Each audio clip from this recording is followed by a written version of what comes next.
O Museu Municipal Aristides Carlos Rodrigues de Candelária tem uma ligação especial com a paleontologia. E Carlos Nunes Rodrigues tem uma ligação mais especial ainda. Seu pai, que dá nome ao museu, foi um dos idealizadores do projeto. Embora não tenha visto seu sonho se concretizar, Aristides Carlos Rodrigues teria orgulho da dimensão que seu ideal alcançou. Hoje, o museu é referência na área paleontológica, além de guardar a história de Candelária. Na década de 90, existia um grupo que formava o que chamamos de Grupo Cultural Terra Nossa. Ali fazia parte, então, meu pai. Uma das preocupações era o conhecimento da história, do patrimônio, e outro, a proteção desse patrimônio. Então, nessa década de 90 foi criado o museu por lei, pela pretensão da criação, porém ele não se ultimou, não se efetivou.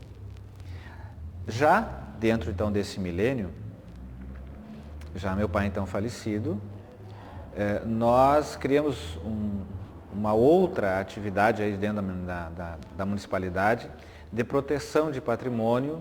E quando da ideia de criar o museu, descobrimos que o museu havia sido criado para esse grupo. E efetivou-se, então, o Museu Municipal, que recebeu o nome, então, já dele falecido, Aristides Carlos Rodrigues. Desde essa década, eu ocupo, então, a condição de curador, ou seja, do responsável por esse patrimônio. E buscamos, primeiramente, conhecer o potencial de Candelária lá fora, cujo espectro é bastante grande dentro da área da paleontologia, que é uma expressão da natureza, é uma rocha que aflora da cidade de Venâncio Aires até a cidade de Mata, e que tem em Candelária um bloco cuja singularidade é apresentar o maior número de períodos ou de andares. O meu conhecimento de paleontologia iniciou nos anos 60 do século passado, né? Em Santa Maria, eu estudava em Santa Maria, aí comecei a conhecer paleontologia com o padre Daniel Carnim.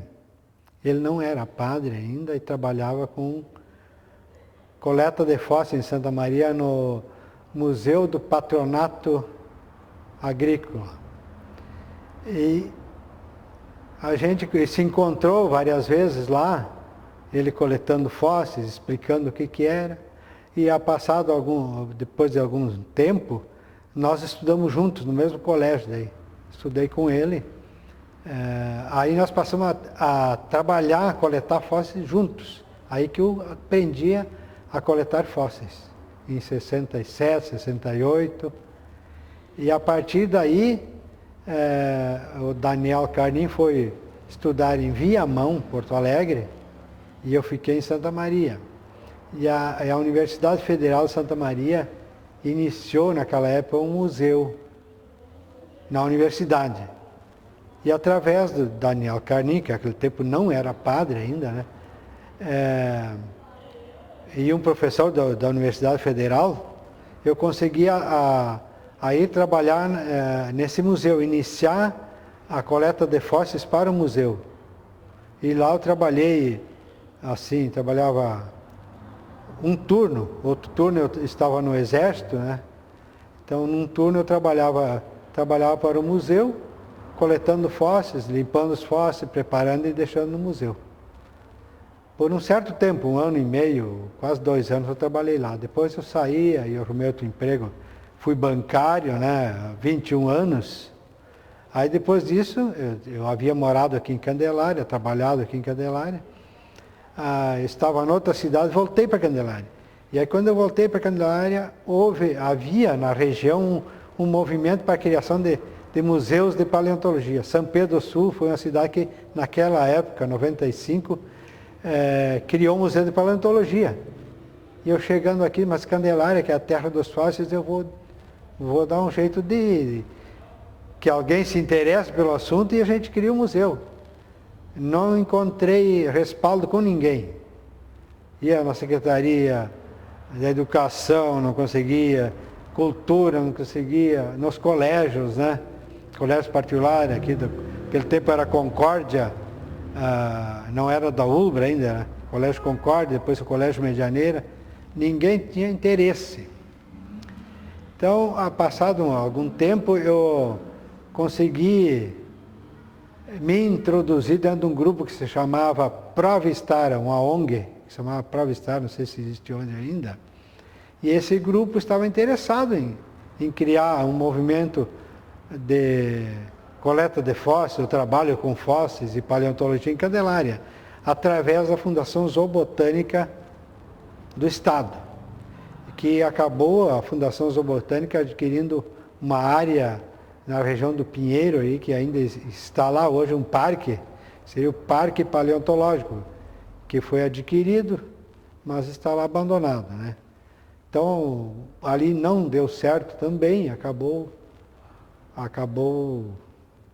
o grupo meio se dissolvendo, né?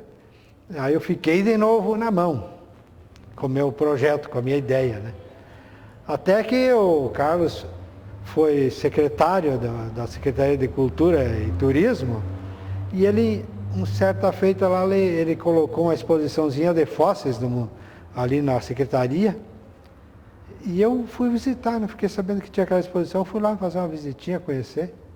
Cheguei na secretaria, na exposição dos fósseis lá, perguntei para o Carlos, tu entende alguma coisa disso aqui? Perguntei bem assim para ele, tu entende alguma coisa disso aqui? Aí começamos a conversar, né? E aí que surgiu o nosso entendimento, nosso contato e o nosso interesse pela paleontologia comum, né? Aí nós começamos, passou um certo tempo, ele me convidou, começou a criar um grupo de apoiadores do museu, de voluntários, e aí me convidou e aí nós começamos, em vez do grupo se desenvolver e crescer, o grupo meio se dissolveu e nós dois continuamos. E aí começamos a ir a campo, coletar, trazer fósseis para o museu e está onde está hoje. Surgiu o interesse através de uma amiga minha que participava.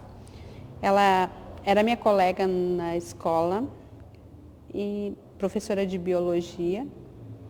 E eu sempre gostei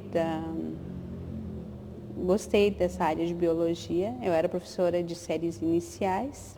Me convidou um dia para uma saída de campo. Eu fui junto. Minha função no dia era carregadora de lupa. Né? Daí, a partir dali, começou o interesse, sabe? E conheci paleontólogos como o Juan, o Schultz, a Marina. E eu comecei a gostar cada vez mais. Daí eu fui fazer faculdade de biologia.